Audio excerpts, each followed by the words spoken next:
मैं जानता हूँ मेरे प्यारे बच्चे, तुमने लगातार कितनी मेहनत की है। बिना फल की इच्छा किए बस तुम लगातार मेहनत, ईमानदारी और लगन से अपने कार्य में जुटे रहे। हाँ, कभी-कभी थोड़ा निराश भी होते थे कि बाबा, मैं कभी फल की इच्छा करता नहीं हूँ, लेकिन फिर भी एक भौतिक प्राणी हूँ। मन में कभी-कभी आ ही जाता है कि मैं इतनी मेहनत करता हूँ, मुझे इसका फल कब मिलेगा। प्यारे बच्चे, अब तुम्हारा वो समय आ गया है जब तुम्हें तुम्हारी मेहनत का पूरा फल ब्याज सहित मिलेगा। यानी कि अब तुम्हारी जीत निश्चित हो गई है। तुम्हारे विरोधियों ने बहुत कोशिश की लगातार तुम्हें गिराने की, तुम्हारे कार्य में व्यवधान पैदा किए, तुम्हें काम नहीं करने दिया, और जहाँ पर भी तुम सफलता की सीढ़ी चढ़ते थे, वो तुम्हारी टांगें खींचने का कार्य करते रहते थे। लेकिन तुमने उनकी परवाह किए बिना अपना लक्ष्य नहीं छोड़ा। तुम अपने लक्ष्य की ओर बढ़ते रहे, बढ़ते रहे, बढ़ते रहे। मेरा सहारा लेकर, मेरा नाम लेकर और मालिक पर भरोसा करके। सबसे बड़ी बात यह है कि तुमने खुद पर भी भरोसा किया, और ये एक बहुत अच्छी बात है, और यही तुम्हें तुम्हारे लक्ष्य तक लेकर आई है। अब बहुत जल्द तुम अपने किए का फल प्राप्त करोगे। मतलब कि तुम्हारी जीत निश्चित है।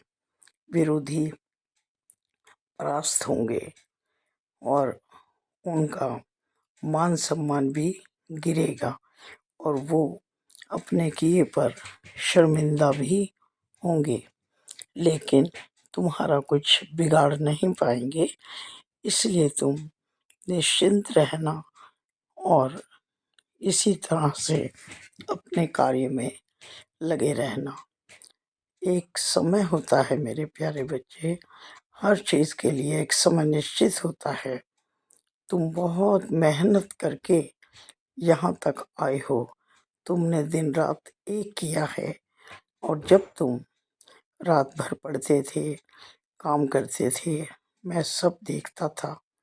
तुम्हारी मेहनत का फल अब तुम्हें कई गुना हो करके मिलेगा, और उन लोगों के मुंह पर भी ताले लग जाएंगे जो तुम्हें तुम्हारे कार्य से गिराने के लिए तुम्हें बहुत कुछ सुनाया करते थे, और तुम चुपचाप उन बातों को सहन कर जाते थे। ये सहन शक्ति तुम्हें बहुत आगे ले जाएगी मेरे प्यारे बच्चे।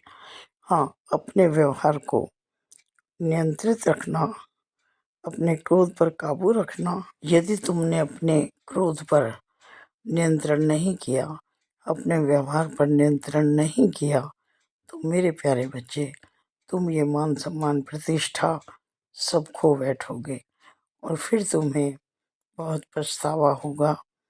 लेकिन कुछ नहीं हो पाएगा, क्योंकि फिर तुम यही सोचोगे, अब पछताए होत क्या जब चिड़िया चुग गई खेत। इसलिए समय रहते अपने आप को परखना, अपना मूल्यांकन करना बहुत ज़रूरी है मेरे प्यारे बच्चे। कई बार आवेश में तुम अपना आपा खो बैठते हो। बस यही एक बहुत बड़ी कमज़ोरी है तुम्हारी, और इस पर तुम्हें विजय पानी है मेरे प्यारे बच्चे। अपने आप पर नियंत्रण रखना, काबू रखना सीखो। यही तुम्हारे उज्जवल भविष्य का निर्माण करेगी। और यदि तुम अपने क्रोध पर काबू नहीं करोगे, तो इसका हर्जाना तुम्हें उठाना पड़ेगा, तुम्हें नुकसान होगा। इसलिए तुम्हें आगाह कर रहा हूँ